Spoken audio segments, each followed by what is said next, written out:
What are we up to? Okay. Alright. Gewaldig. Okay. And what's tomorrow?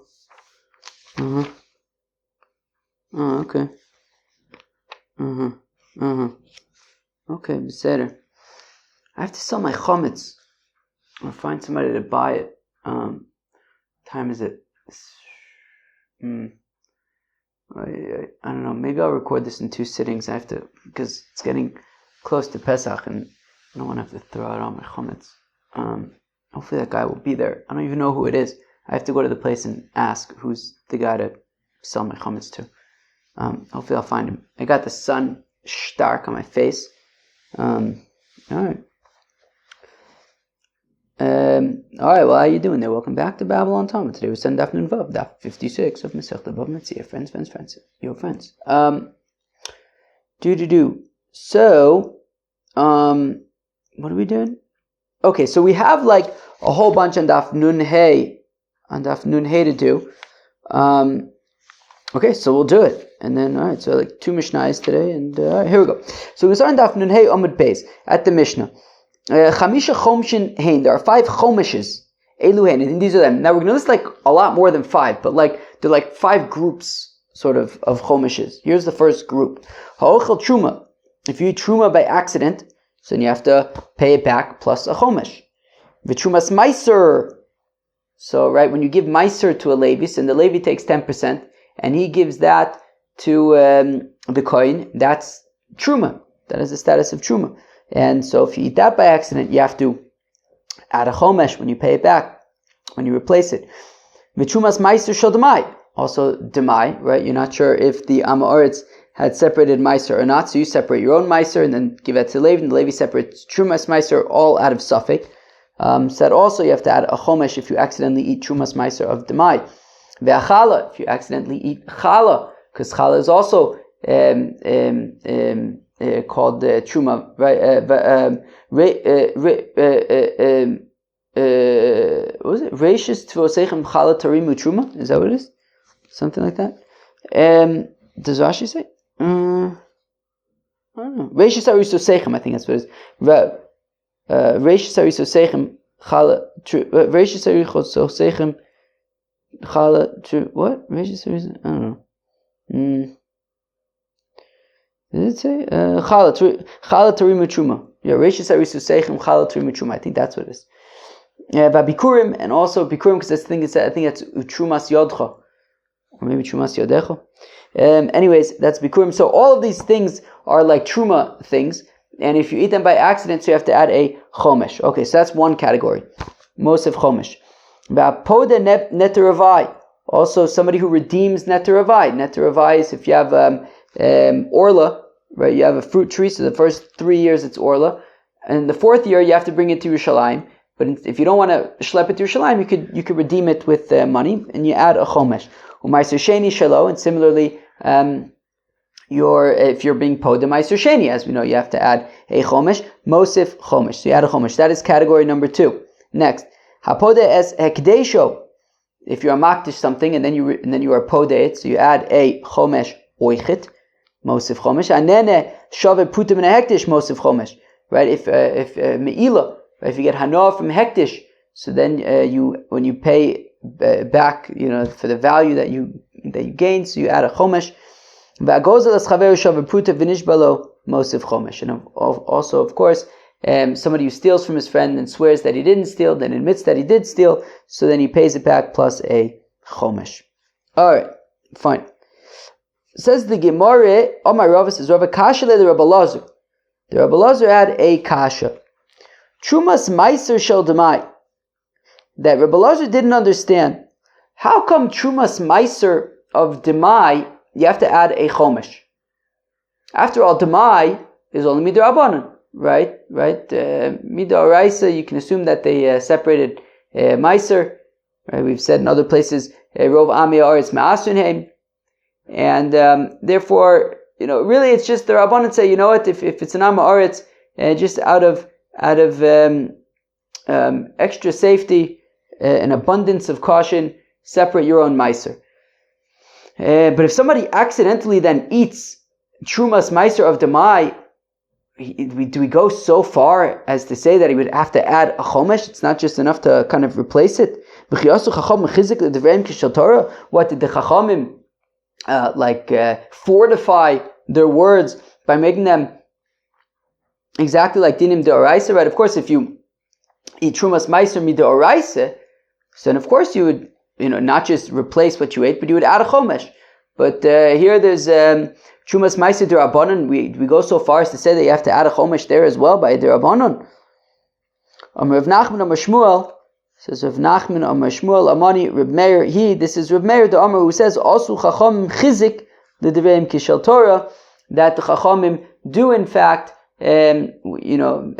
fortify their dinim derabanan as in the same way as if they were midoraisa. The Tanya is within the brayso. Maybe get medinas hayom or gittin. Somebody who brings a messenger who brings a get from overseas to Eretz Yisrael. Nosno lav lo amar b'fanei nechtam. If when he gives it to her, he neglects to say b'fanei nechtam. Now, of course, we know from Masechta Gittin, when you bring a get from medinas hayom, you have to say b'fanei nechtam. So Yotziv Vlad Mamzer Div Rav Meir Rav Meir says, well, you messed up. And if this woman now gets remarried on the basis of this get, big trouble. Big trouble. The marriage must be dissolved and she's treated like an Eishes Ish and the child is a mamzer. Big trouble because you didn't say B'fanei nichtav u'B'fanei nechtam. The Chacham say, Ein Avlad Mamzer. The Chacham says, no. That's a little bit far. No, the child is not a Mamzer. Kate said, Yaisa, what do you do to remedy the situation? Yitlenu mimena. Take the get back from her. And then just give it to her. Nachamol. And this time, B'fanei Shnaim, in front of two people, and this time make sure to say, B'fanei nichtav, B'fanei nechtam, don't worry. Not all is not lost. Reb Meir, Mishum de Amar B'fanei nichtav, B'fanei nechtam, Yotziv Avlad Mamzer. And Reb Meir says that just because he didn't say b'fanei nichtav b'fanei nechtam, meaning the get is a kosher get, he just didn't say b'fanei nichtav b'fanei nechtam. For that reason, she's considered an Eishes Ish and the child is a mamzer because he didn't say b'fanei nichtav b'fanei nechtam, even though at the end of the day it was a completely kosher get. That seems a little extreme. Well, yes. Reb Meir l'tami de Amar Rav Nuna mishmei de Ula Amar Hay Reb Meir. That Reb Meir would say, that anybody who changes one iota from the format that the Chachamim formatted by Gittin, well then,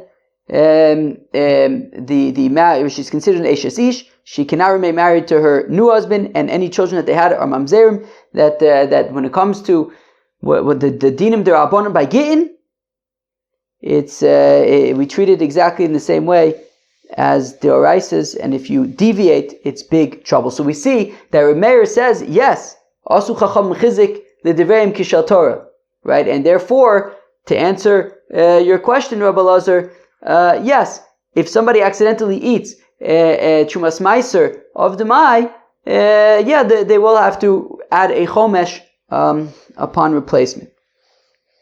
Mosiv Rav Sheishes.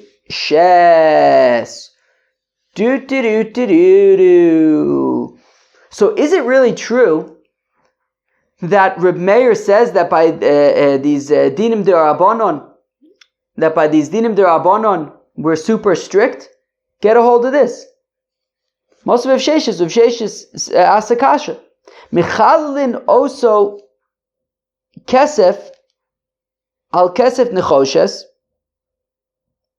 So this is talking about Meiser Sheni of Demai. Okay, so we're talking about Meiser Sheni Derabanan.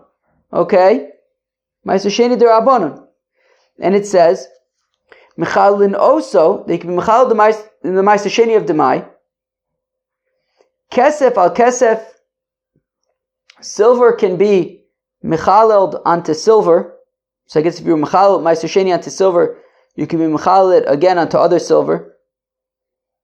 Nechoshes al nechoshes, copper onto copper. Kesef on nechoshes, silver onto copper. V'nechoshes al aperis, and then copper onto fruits. And then says Reb Meir, but then you would have to then re-redeem the Paris onto money, Divrei Reb Meir. Meaning, it says Reb Meir that you can only buy Paris with Meiser Sheni money in Yerushalayim.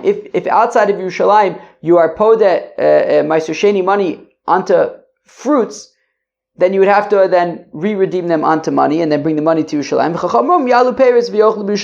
And Chacham says, no, you could bring those fruits. So I guess if you're Mechal Meiser Sheni, I guess like onto money or something, and then you were Mechal the money onto other fruits, you could bring, according to the Chacham, you could bring those fruits to Yerushalayim and eat them there. Okay, fine. But the point that we're focusing on here is that Reb Meir says that you can be Mechalel, kesef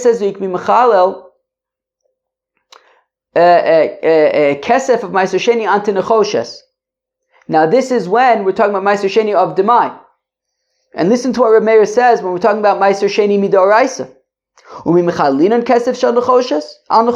What does Reb Meir really say? That you'd be able to be Mechalel kesef onto Nechoshes in general? We learn in the Mishnah, Sela shel Meiser Sheni, V'shel Chulin shenisarvu. If you have a Sela of Meiser Sheni, right? I guess you repose the Meiser Sheni onto a Sela, and then that Sela gets mixed together with another Sela. Now you have two Selas. One is Meiser Sheni, one is Chulin. You don't know which one is which. So maybe Besela Maos. So what you do is you bring some copper, you bring some Nechoshes, you bring some copper coins. The Omer, and you say, look, I have two Selas over here. There are two Selas over here. One of them is Meiser Sheni, the other one is Chulin, and I don't know which one is which. So whichever one is the Meiser Sheni Sela should be mechulol onto this copper, onto these copper coins. Whichever is the Meiser Sheni Sela, Michulelas Amos Alalu is Mechulal on this copper. So now, once the two Selas, the two silver coins, are no longer, neither one of them is Meiser Sheni, because whichever one was Meiser Sheni, it has been transferred onto the copper. So now you see which of the two coins is nicer, and then and then you transfer the Meiser Sheni from the Nechoshes, from the copper, back onto the nicer of the two silver Selas. Also kesef al Nechoshes midochak. Because we say, look, you could transfer from Meiser Sheni from kesef onto Nechoshes if you're in a bind, if you're stuck. For example, in this scenario, you have two coins, you don't know which one is which. So what do? You don't know which one's Meiser Sheni, which one's Chulin. So what do? So you transfer the Kedusha from the Meiser Sheni, you say whichever one is Meiser Sheni, I'm transferring the Kedusha onto the Nechoshes, but then, Lo Sheyikayim Kain, but don't leave the copper with the Kedushas Meiser Sheni. Ela Shechoz U'Mechalan Al Kesef, that then he then transfers the Kedushas Meiser Sheni from the Nechoshes onto the nicer of the two silver coins. So what do we see? So we say, if you're in a bind, if you're in a difficult situation, so then you can transfer the Meiser Sheni from Kesef to Nechoshes. If you're in a bind, midochak in, sure, if you're in a bind, shalom midochak lo, but not if you're not in a bind. You can't just transfer Meiser Sheni from Kesef to Nechoshes, and yet, when it came to Demai, Meiser Sheni of Demai, Dirabanon, Reb Meir said that you can transfer Kesef to Nechoshes. So we see that Reb Meir doesn't, meaning we wanted to say that, according to Reb Meir, that the Chachamim would make their gezeres in the same way as if they were midoraisa. But what do you mean? We see that by Meiser Sheni of Demai, which is their Abanon. Reb Meir seems to be saying that you can transfer they can be Mechal Kesef to Nechoshes, even though by regular Meiser Sheni you would not be able to. And the Chacham didn't make their gezerah super duper stringent Kishal Torah. So Rav Yosef Afapisha Mekel Rav Meir b'Pidyono Machmiru ba'Achilaso. So Rav Yosef says, well, look, there's a difference between being Podeh Meiser Sheni and eating Trumas Meiser. Right? Meaning our mission is talking about eating Trumas Meiser, and if you eat Trumas Meiser, so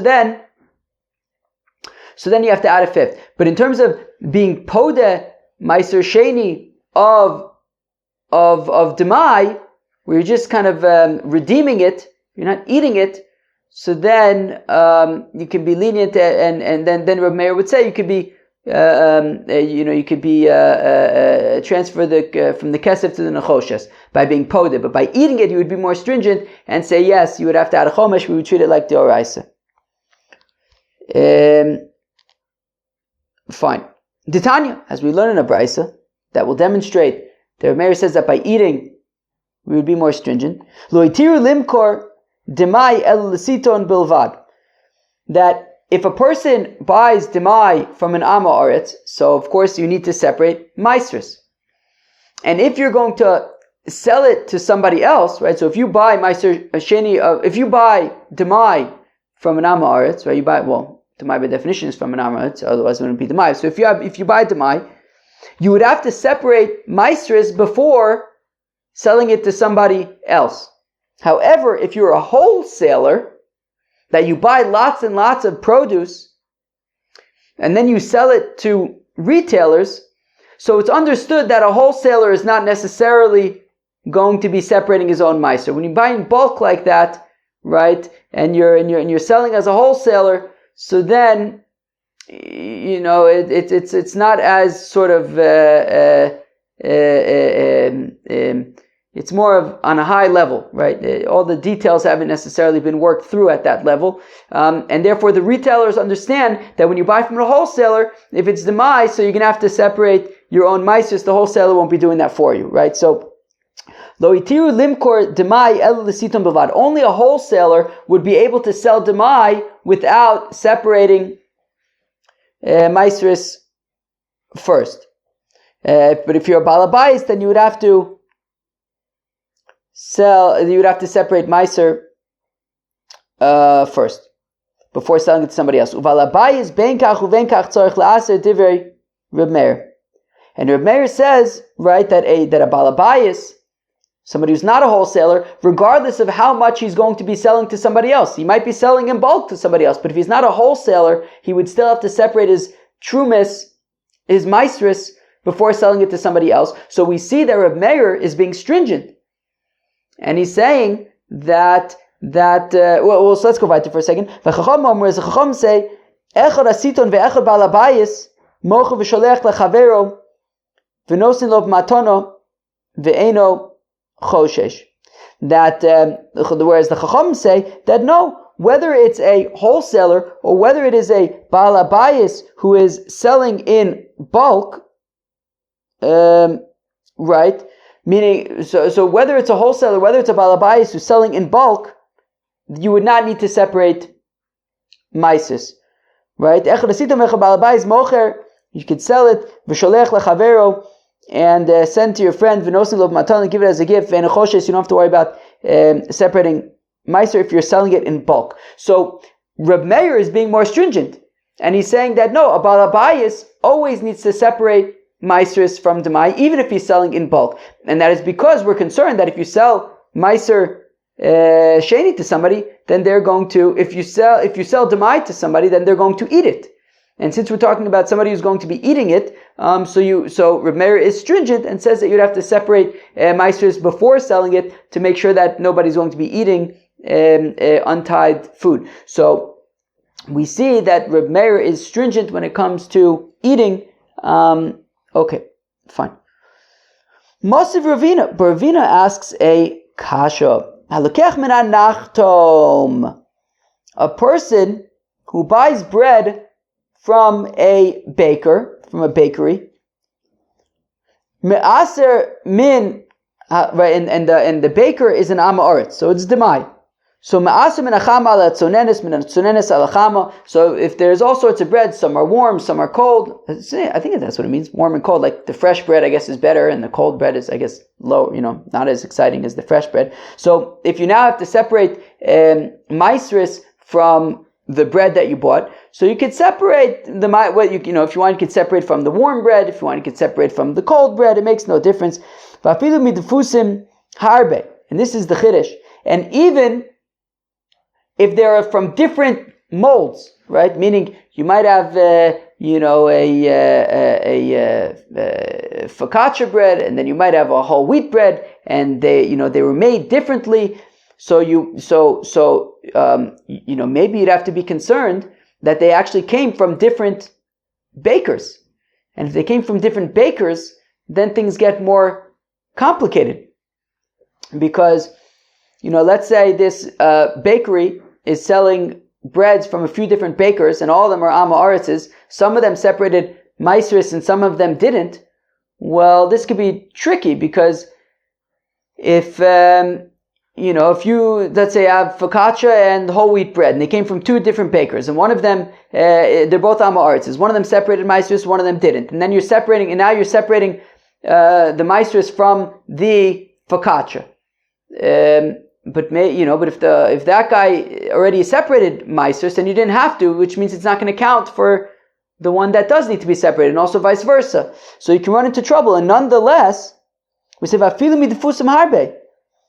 even though there are different types of bread, still Reb Meir says you can just separate, from one of the types of bread, and that'll work for all of them. Reb Meir, that's Reb Meir's opinion. So so I understand why Reb Meir says that you could separate maisris from the cold bread, and that'll, cover, and you don't have to separate it from the warm bread, right? Imagine you'd rather keep the warm bread for yourself. And that's fine, it works, because Rabbi Eli, like Rabbi Eli, Rabbi Eli, Minayin the Torah min avroa la yafa shetruma so truma. How do we know that if somebody separates truma from the bad stuff, and that'll be the truma, and therefore you don't need to separate from the good stuff because you already separated truma for it from the bad stuff? How do we know that? How do we know that works? Shenemar, the Pasuk says, "V'lotisu olav chait barimchem eschelbo mimenu." That do not that you won't that don't sin by separating the good stuff from it. Meaning, if you separate the good stuff, then you won't be sinning. But if you separate the bad stuff, then you will be sinning. Now, imenu kodesh nesiyas chait lama. Now, if I understand this correctly, so if separating the bad stuff doesn't actually count as truma, so then what sin is there? Meaning, if separating the bad stuff just doesn't count for anything, well then you just have accomplished nothing. You're not sinning, you're not nothing. From the fact that you're sinning, meaning it sounds like you did it, you were Torim, but you were Torim improperly. So therefore, Mikan the Torim min hara aliyafa shetruma so truma. So we see that somebody who separates from the bad stuff for the good stuff, look, it's not a good thing to do, because you'd want to separate from the good stuff, but it works. Okay, fine. So I can understand why if you separate from the cold stuff for the warm stuff, okay. But I don't understand, why would Reb Meir say that even when you have different breads from different molds that you have to be concerned that maybe they came from different Amma Aretz bakers? Why is that okay? Lechu, shouldn't we be concerned? Maybe you'll separate from something that is chayiv for meiser, but for something that is potter for meiser, so really you didn't need to be separating, or something that's potter for something that's chayiv, so you're separating for something that doesn't need to be separated in the first place. So Amar Abaye, so here we're talking about bread and separating right. So it's meiser of demai, right? So we're talking about demai. We're talking about bread that you're going to eat, and we're saying that you could be lenient. Reb Meir is saying that you could be lenient when separating the meiser from the bread. So what is the dilio? Shouldn't he be stringent? So Amar Abaye says, Abaye, Rabbi Elazar, Shapir, Kokashale. So wait, so one second. So where are we? Okay. So basically, where we are is we're shtickle trying to figure out what the deal is with Reb Meir, right? Reb Elazar says, why is Reb Meir saying that you have to pay a chomesh for the Trumas Meiser of Demai? So Shmuel says, well, because Reb Meir says that, again, Reb Elazar says, why is Reb Meir saying you have to pay a chomesh if you accidentally eat Trumas Meiser of Demai, right? So Shmuel says, well, because Reb Meir says that by Dinim D'Rabbanan, we treat them like the Oraisa and we're super strict. And he brought a proof from Gittin, where we say that the child is a mamzer if you don't say b'fanei nechtam b'fanei nechtam. Then we ask the kasha, what about the fact that by separating that when it comes to being podeh meiser sheni of demai, so Reb Meir is lenient. He says you could be mechalo from kesef to nechoshes. So Rav Yosef said, well, there's a difference between if you're going to eat it versus just being mechalo. Okay, but then we ask the kasha from the fact that that when you're being podeh meiser sheni to eat this bread from the baker, Reb Meir seems to be saying that you are lenient. It's meiser sheni of demai. So again, what's the deal? Why is Reb Meir being lenient when it comes to meiser sheni of demai, which is derabanan? I thought Reb Meir should be strict. So Amar Abaye, so says Abaye, Rabbi Elazar Shapir Kakashile. You know what? Rabbi Elazar's kasha was taka a shaka kasha. Why does Reb Meir say that you have to add a chomesh if you accidentally eat meiser sheni chumas meiser of demai? Where am I? Shapir Kakashile. Ushmuel lo Shapir Kameshanile. And Abaye says that Shmuel's answer by bringing by saying, well, Reb Meir always treats the Rabbanans as stringently as the Oraisas, and that he brought a proof from Gittin, that wasn't really such a great answer. The kasha le Rabbi Elazar misa b'dei Shamayim mishana le Shmuel misa's bezdin,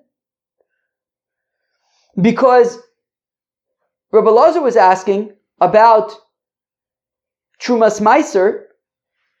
Now, Trumas Meiser is betzim as the status of Truma. Truma, if you eat it intentionally, it's Misa B'dei Shamayim. It's not Misa B'dei Adam. Misa B'dei Adam is more stringent, right? If we'll actually, capital punishment is more stringent than Misa B'dei Shamayim. So Rabbi Elazar asked Akasha that why is Rabbi Meir being stringent to add a chomesh by Trumas Meiser of Demai, which is Misa B'dei Adam, Misa B'dei Shamayim, and then Shmuel says, well, Reb Meir treats the Rabbanans like the Oraisa, and then he brought a proof from Gittin, which is Eishes Ish, which is capital punishment, which is more stringent. Dilma, Shani, he says Bezdin, the Chamira, maybe, you could say, well, Shmuel, the reason why Reb Meir is being stringent by Gittin is because it's Misa B'dei Adam, it's capital punishment, it's more stringent. Maybe Reb Meir wouldn't generally be more stringent when it comes to Truma, which is Misa B'dei Shamayim. Rav Sheshes lo Shapir Kamosiv le, and Rav Sheshes wasn't really asking such a great kasha on Shmuel, the Ka'amri Inu Misa, because Shmuel was talking about talked about Misa B'dei Adam, about capital punishment by Gittin, or maybe even Rav Shapirka, where am I? Lo Shapirka Mosiv le de Ka'amri Inu Misa, because they were talking about, I guess, even potentially Keilu Rabbi Elazar and Shmuel were talking about Misa, whether it's Misa B'dei Shamayim or Misa B'dei Adam. Most of Rav Sheshes lav, and Rav Sheshes is asking a kasha from Meiser Sheni, which is just a lav. You can't eat it outside of Yerushalayim. It's a lav, but it's not Misa B'dei Shamayim, it's not Misa B'dei Adam. The most of Rav Sheshes, Rav Yosef Shapir Kameshani.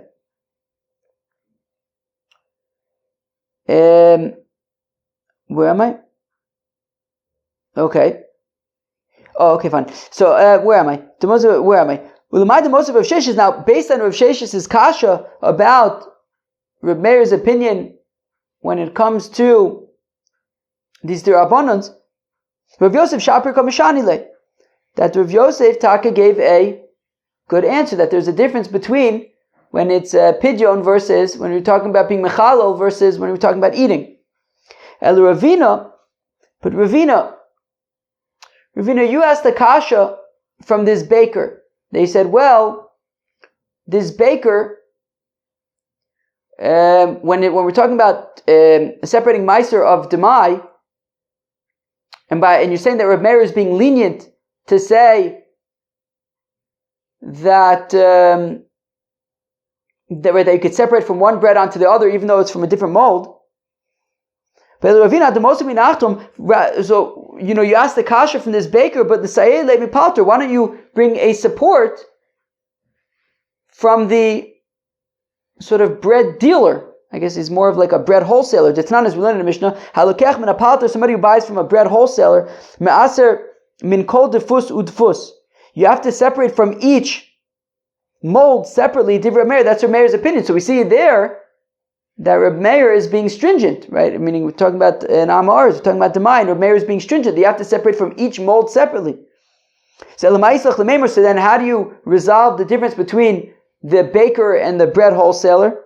Palter mitrei tlasa gavre zavin, that this bread wholesaler is buying from different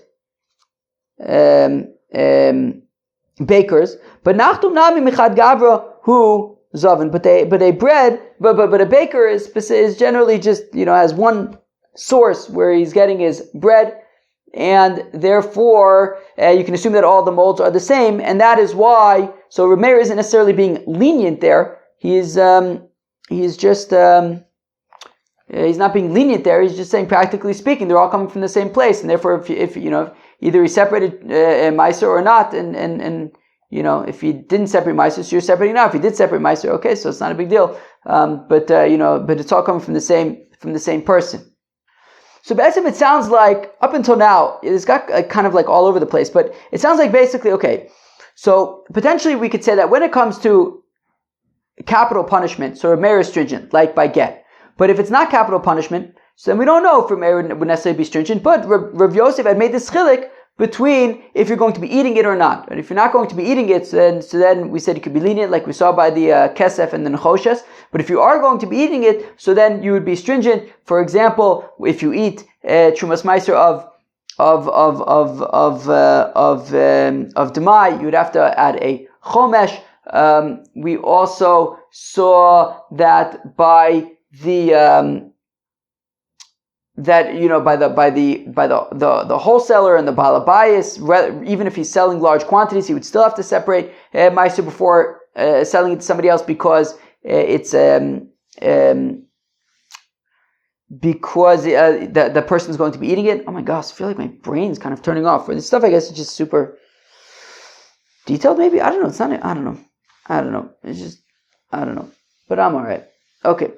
We're about to end this stuff anyways. Rava Amar Shmuel. So Rava says, Rava Shmuel Shapir Kamishani Le Shemisa Ba'olam. Whereas Rava says, actually, I don't have a problem. Right? Abaye said, I don't like Shmuel's answer. Rava says, I actually don't have a problem with Shmuel's answer, because after all, Trumas Meiser is Misa B'dei Shamayim, and Shmuel answered from Gin, which is Misa's Bezdin. At the end of the day, Misa is Misa. Right? We don't necessarily make a distinction between Misa B'dei Shamayim versus Misa's Bezdin, and therefore it is a good comparison to compare it to Gin. Wow. Okay, what time is it? Should I go and sell my chametz now? Thing is, I really do want to finish this. Maybe let me do this Mishnah. Okay, let's do this Mishnah, and then let's see what time is it, because I don't want to sit around.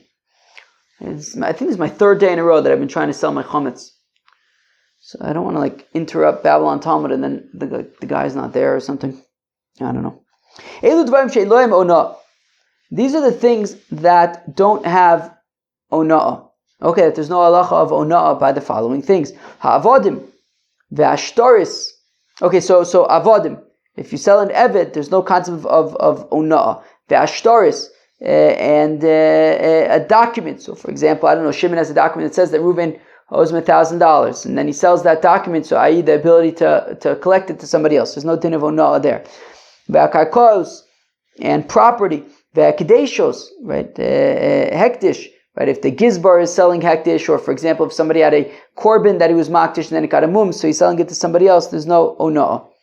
Ein loim tashlume kefel, if somebody steals them, there's no concept of kefel. V'lo tashlume arba v'chamisha, so by, I guess, if you're maktish an animal, and then somebody steals it, so there's no Dalet V'Hei.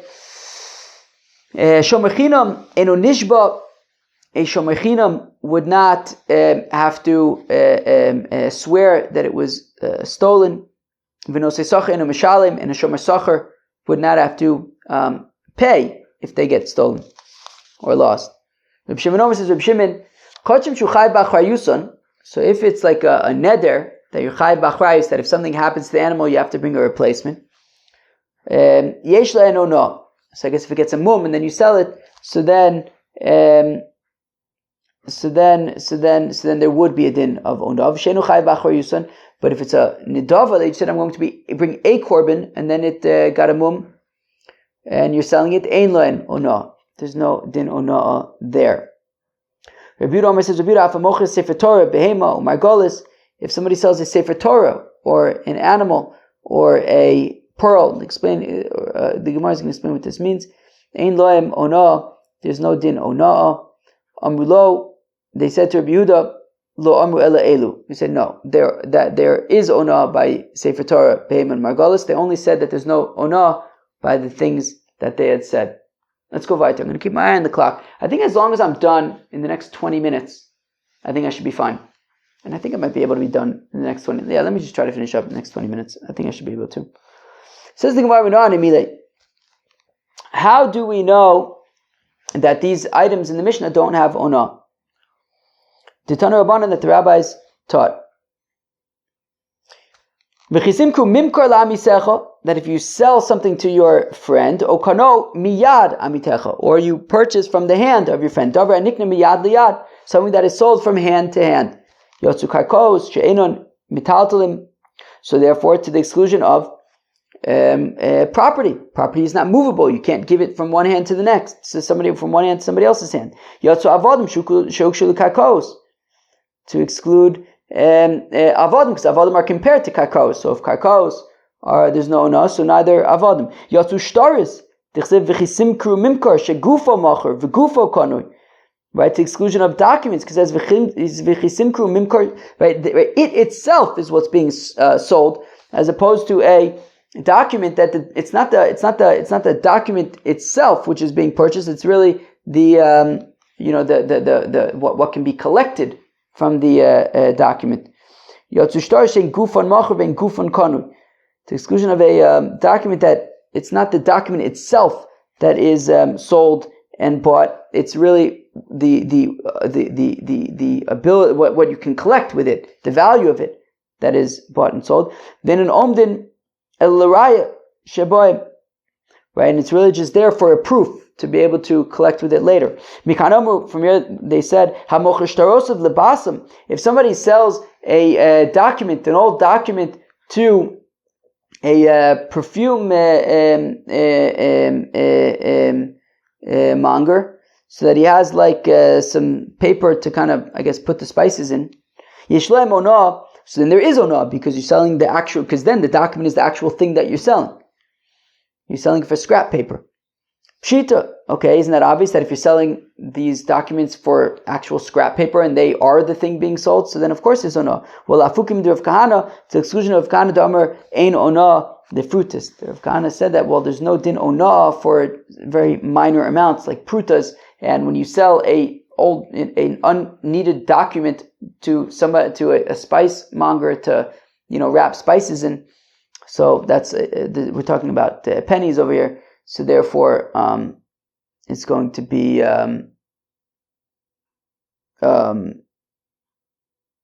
wait, what? What? Yeah. So, and even so, we're saying that there's a din ona, unlike Rav Kahana who says that there's no din ona for prutas. Oh my God, I'm like totally losing it. I don't know why. I'm like not that tired, but I'm like, my brain is like, I'm done. Kamash Milan yesh ona lefrutas, that there is ona when it comes to these minor amounts, and therefore, if you sell the document, as the to use for wrapping spices, then there would be ona. Hekdeshos. When it comes to hekdesh, there's no ona, because Amar Kra, the pasuk says achiv lo hekdesh. Right? If you're selling or buying, to or from your brother, and not hekdesh. Maskef lo Rabba bar Mamel. Rabba bar Mamel asked Akash Golecha dichsiv yado mamishu. What? Just because it says yado, it means something from hand to hand. Right? Every place where it says yad, it means hand, literally. It says that Sichon took his land from Moab's land from him. So, what do you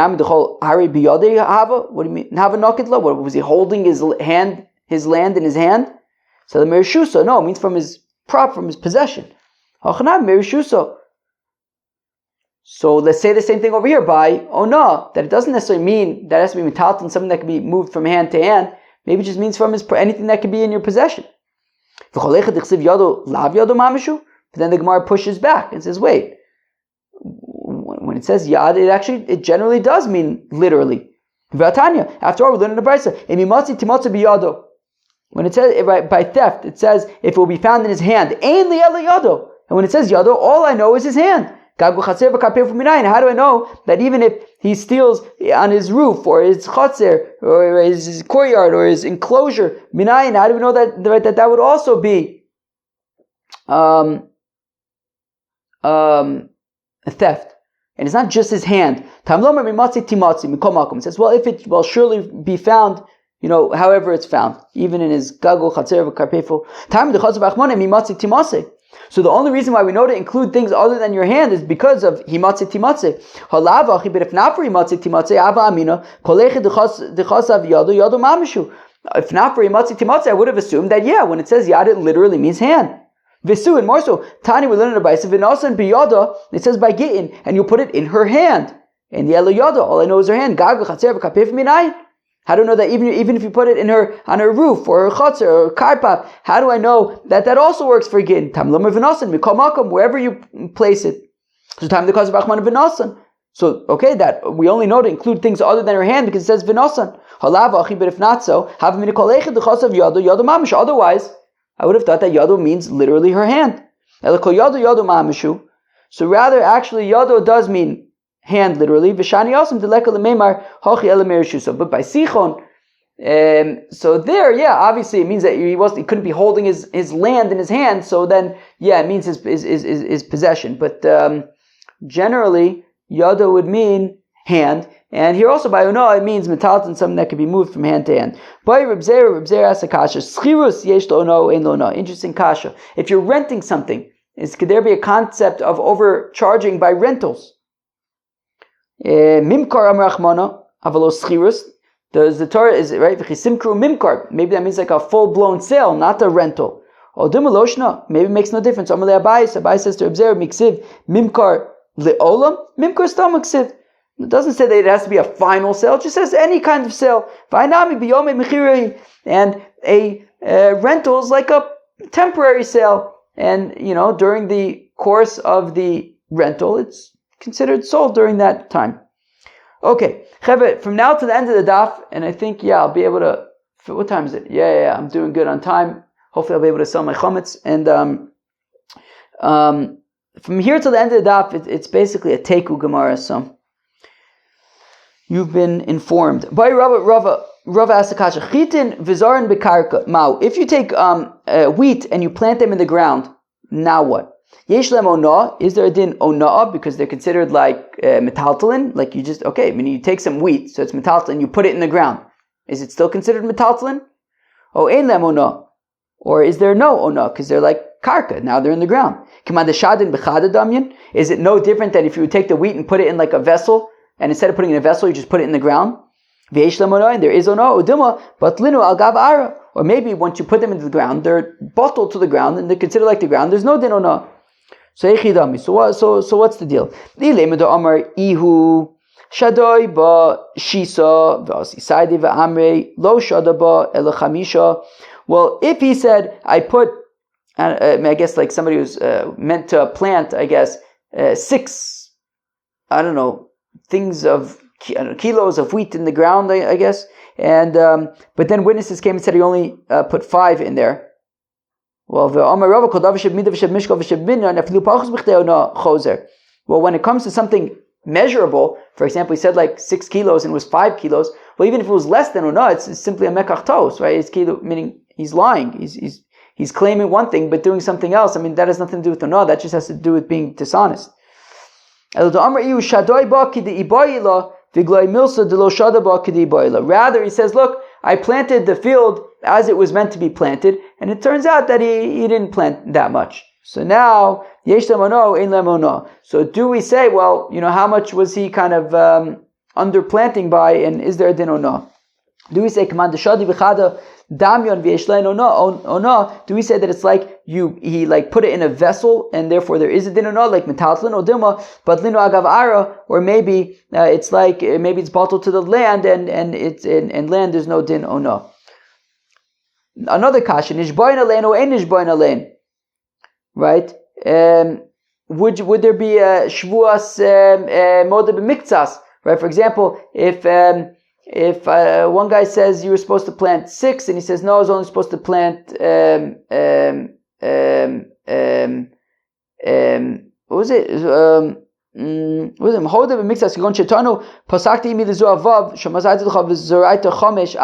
That if the guy says, look, you were supposed to plant 6, but you only plant 5, and he says no, I planted 5.5. Right, so it's motiv mixas. So command the shadin b'chadidam and v'nishboin alein. So again, do we treat it like it's metaltlin and there would be a shvua oduma, but lino agav aro, or maybe it's bottled to the ground ve'ein nishboin alein, and there wouldn't be a shvua. Omer matiron, or in omer matiron. Once you put it in the ground, comes the omer. Right, it's about to be Pesach. Or I think when this daf goes live, it'll already be Pesach and Sfiras Omer and. So when the omer is brought, that allows the new grain to be consumed. So when you put this grain in the ground, would the omer be matter to be eaten or not? Hey chidami, what's the scenario? Ida ashush tanino, ida lo ashush tanino. Well, if it's already taken root, well, we have a Mishnah about that, and if it hasn't yet taken root, we have a Mishnah about that. The Tananis we learned in the Mishnah, mishrishu kodem lo omer. If it already took root before the omer was offered. So then Omer Matirin, the Omer allows them to then be eaten that year. And if they hadn't yet taken root, so you have to wait till the next year, the next Omer. Well, no, it's talking about you had harvested the wheat from this year, so the Omer would be matir any harvested, wheat. But then you put them back in the ground. So the question is, when the omer is offered, well, the omer is matir all of the wheat that was harvested that year, but you then put it back in the ground. So now what? How do we treat it? So v'asa le omer v'chalef ilavayu v'lo ashush kodem lo omer. Right now the omer is offered, and this wheat that you had already harvested that year and then put back in the ground hadn't yet taken root. So ma'u leminka to meichel minayu, can you then take them out and eat them? So do we say command the shadim b'chadidami visharinu omer? Do we say that it's just like you put it in the same way? You could have put it in a vessel, but instead you put it in the ground. But if they were in a vessel, the omer would be matzah them. So here also the omer is matzah them, and you can eat them. Odilma, but lino agavaro, maybe it's bottled to the ground, then you can't eat them because now they're back in the ground and they haven't yet taken root. So the omer is not going to work for a taker. We say ich weiß nicht. That was daf nun vav. Hope you enjoyed. Peace out.